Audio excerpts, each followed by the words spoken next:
Imagine this. Your next wedding photography client meeting feels effortless. They sit down, you spend some time talking about their big day, you give them your pricing, and they just nod, smile, and say, "Where do we sign?"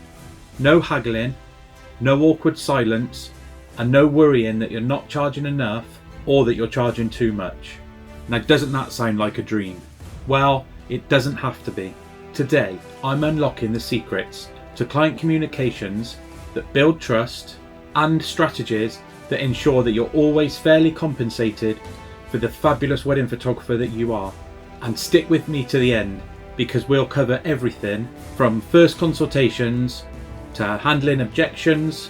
I'll also give you strategies to make sure that clients see your work as an investment that they need for their wedding. But before we dive in, if you're really serious about growing your wedding photography business, hit that subscribe button. On this channel, I share weekly guides, tips, and gear reviews to help you go from beginner wedding photographer to booked out. Plus, subscribing means that you'll also get those insider strategies that will save you years in trial and error. Trust me, your future self will thank you for it. Okay, so let's start with the foundation, because like any great wedding, your business success comes down to planning and communication. Now, that first consultation isn't just idle chit-chat. It's where you, as a photographer, uncover their vision, their pain points, and of course, that all-important budget. And here's my main tip for this meeting. Ask open-ended questions, then shut up and listen. Seriously, you'll learn more in 30 seconds of silence than you will in 10 minutes of talking. Next up, we've got the communication channels. Some couples will love emails because it gives them a paper trail. Others might prefer WhatsApp because, like me, they live on their phones. And once I had a couple who only wanted to communicate via Facebook Messenger until their auntie got added to the chat. Yeah, that was quite awkward. The point I'm making is to set expectations up front. Things like, here's the best way to reach me, or here's how long I typically take to respond to messages. And of course, where the all-important information will be kept. A dedicated client portal such as Studio Ninja, or even a shared Google Drive, can make you look super professional and super organised. And finally, contracts. Let's be honest, contracts aren't the most sexy thing. But then, neither is chasing unpaid invoices. Make sure that your contract's crystal clear on what's included, on your deliverables, and on your turnaround times. And don't forget what happens if Uncle Bob accidentally knocks your camera into the wedding cake. Clarity now means a lot fewer headaches down the line.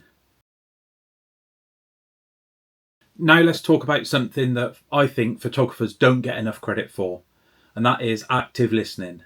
Couples will always tell you what it is that they think they want, but half the time it's their body language that tells you the real story. Maybe they might tell you they're not too fussed on having family formal pictures, but mum is sitting next to them gripping her pearls like she's about to stage a coup. You need to read between the lines. Now, empathy can be one of your superpowers. Sometimes couples can be stressed about timelines, other times it's about money, and sometimes it's just the overwhelming nature of planning a wedding. A simple answer of, "I totally get why that feels overwhelming to you. Here's what I would usually recommend," can instantly diffuse any tension in the meeting and help things go a lot smoother. And here's something that you really could do with bringing to your arsenal. And that is tailoring your communication to match their personalities. If you've got a couple that's super chilled, then you be super chilled. If you've got a spreadsheet loving type bride, then send her a group shot list color coded that would make any Excel spreadsheet cry. The more you adapt to them, the more they're going to trust you and your business. And believe me when I say that trust equals bookings. Okay, so let's get into selling without being too salesy. Your job isn't to convince couples that they need a wedding photographer. They already know that. Your job is to convince them that they need you to be their wedding photographer. Start with your unique selling proposition. Maybe it's your editing style, or maybe it's your ability to wrangle 30 drunk groomsmen into a group shot in less than 5 seconds.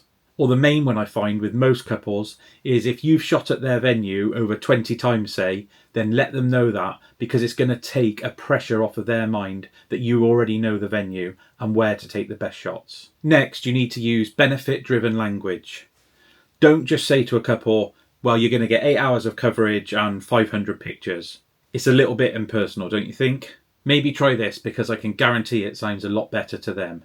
You're going to deliver a full story of that wedding day, perfectly captured, so that one day they can relive the memories with their grandchildren. Can you see the difference? And this is a big one for me, and that is please, please, for the love of all things wedding photography, be transparent about your packages. If there are add-ons, then spell them out. Couples hate having hidden fees, probably more than they hate the words, "Don't worry, we'll fix it in Photoshop." Okay, so let's talk money. This is where most photographers will either undercharge because they're scared, or they'll overcomplicate their packages to the point of total confusion. Step one is to know your costs. Your gear, any software that you used, marketing, insurance, even down to that pizza you ordered at 2 a.m. when you were still sat up editing wedding photos, because believe me, you will be. Now, step two is your market research. What are other photographers similar to you charging in your area? Not so that you can copy them, but so you understand the landscape. If you're charging £500 for a full wedding day and somebody else just down the road is charging £2,000, who do you think is going to look suspiciously cheap? And step three is to offer value-based pricing. You're not just trading hours for money. You're giving couples peace of mind and preserving their memories forever. Believe me, that's worth more than just a day rate. And remember, your confidence can be contagious. If you believe that you're worth it, then your clients will too.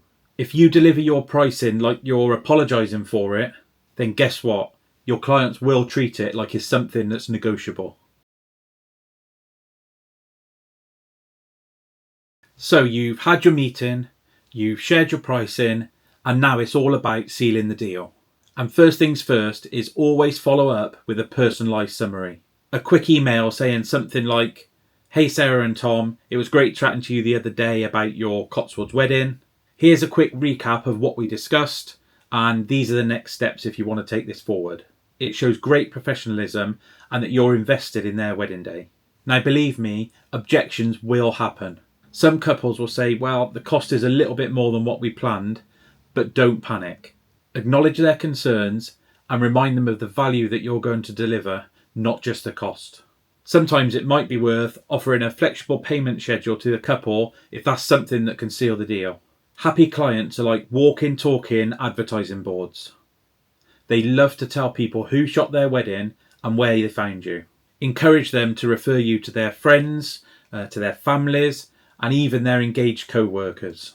A simple, "if you enjoyed working with me, then referrals mean the absolute world," can lead to bookings for years and years to come. So let's recap. Today we've covered the full journey from communicating with your clients and pricing your wedding photography with confidence.